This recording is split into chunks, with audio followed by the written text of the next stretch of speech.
Synthesizers are one of the coolest instruments that I've been able to play in my life, and I want to kind of walk through how they work a little bit from a very basic level.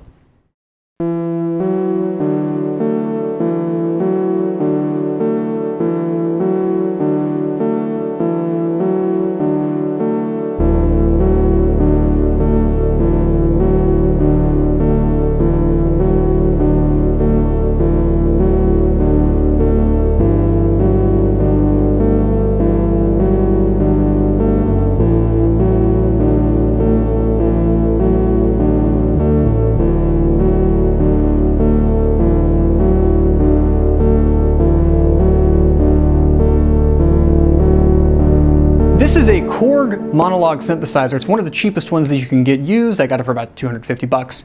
And it is a subtractive monophonic analog synthesizer. What does that mean?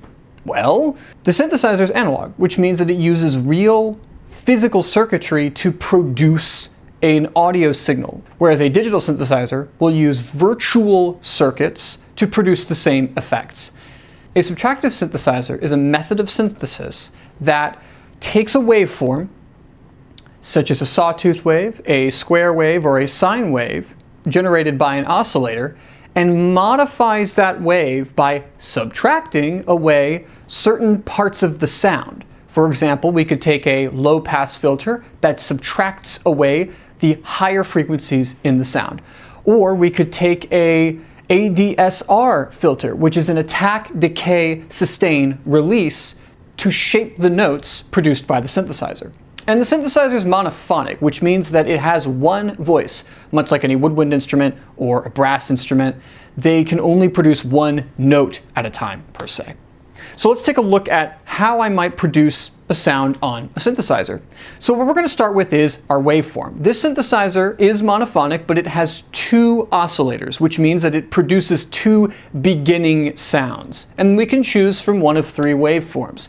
The first oscillator either produces an initial sawtooth wave, a triangular wave, or a square wave.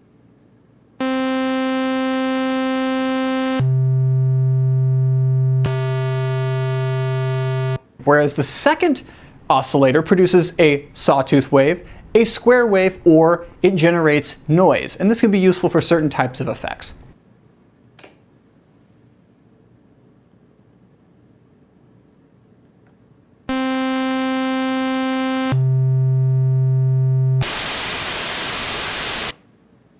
We can use these shape knobs to further refine the sound from maybe a standard sawtooth wave to something a little bit funkier looking, as you can see in the oscilloscope.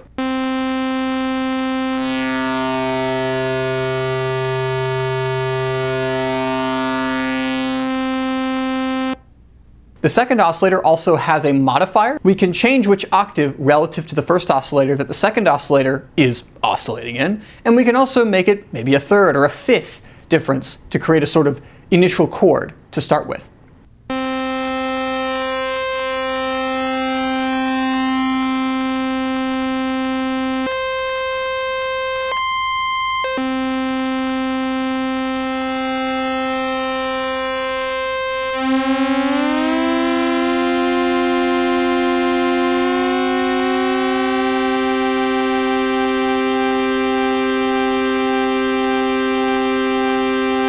Once we've produced this signal, it's then passed through a low-pass filter.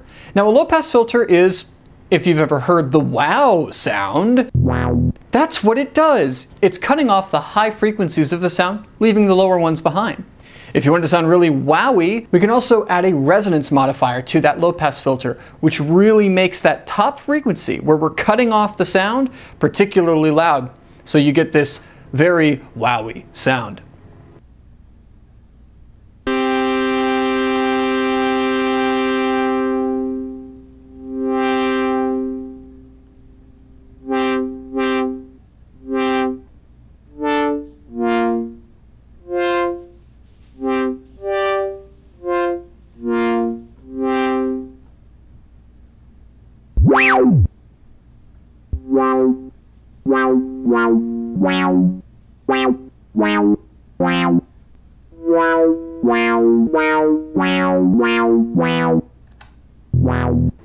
Once we've done that, then we can further filter out the sound by using an ADSR filter. That's attack, decay, sustain, and release. The ADSR filter is triggered when you press down a key. For example, if I press down a key and I have an attack of 0, the sound instantly starts at full volume.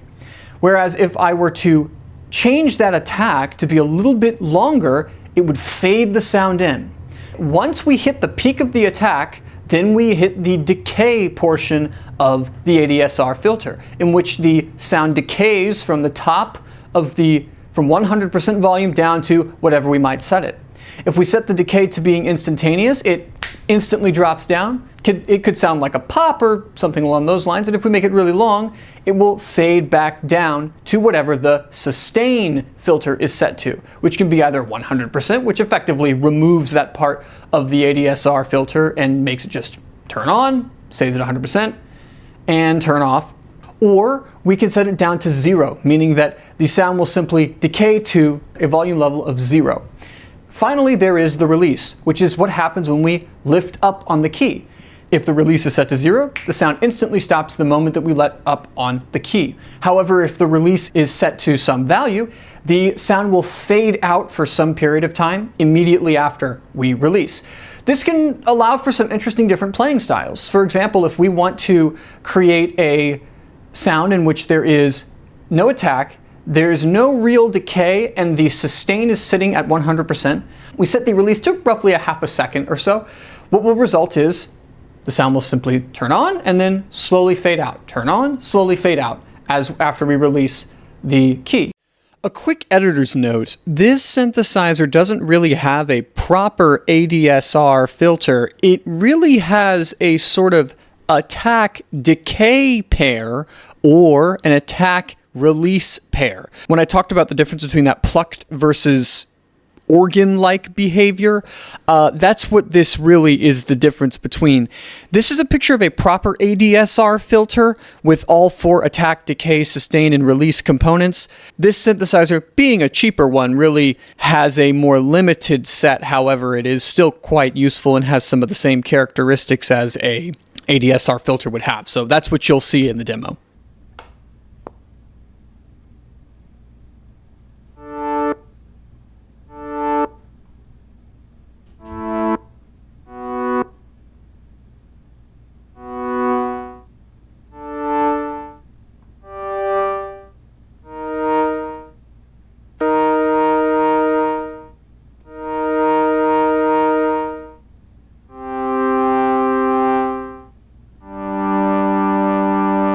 If we wanted something more like a plucked instrument behavior, we could simply set the decay to some value and the sustain to 0, which means that even if we press the key down for a long period of time, it will simply fade out to 0 no matter how long we've left the key on.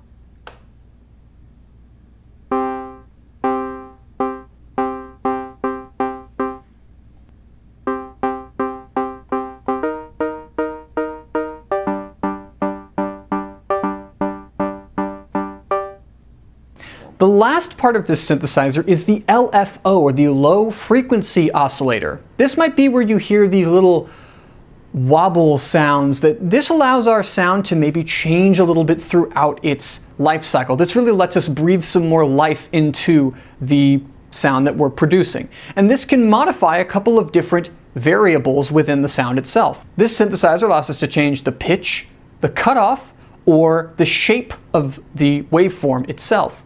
So what we can do is set some frequency to be very, very slow, and now the sound is wobbling up and down in frequency.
We can also set the frequency to sort of automatically shift the cutoff frequency of the sound after we've started playing the note by some value from what we've set it as our baseline cutoff frequency.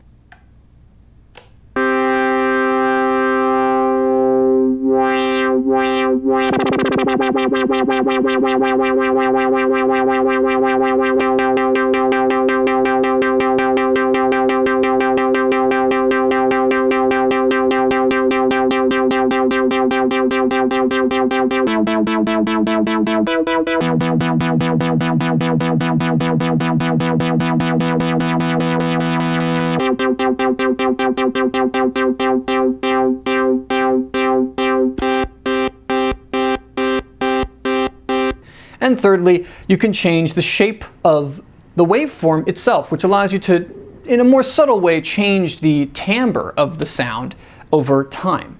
Now, this synthesizer is kind of fun because you can really crank up the speed of the LFO, which gets you these really crunchy digital sounds like this.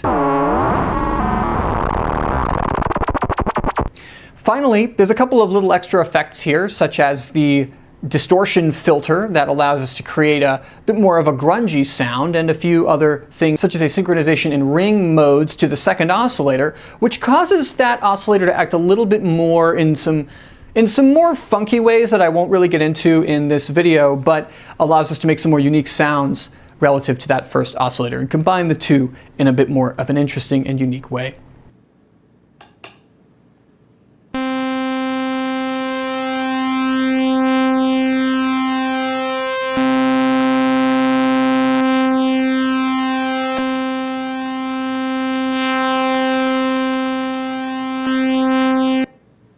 I hope you enjoyed this overview of subtractive synthesis. I love synths. I think they're super cool. They're really fun, and I thought I would make a little bit of an off-the-cuff video just explaining how synthesizers work.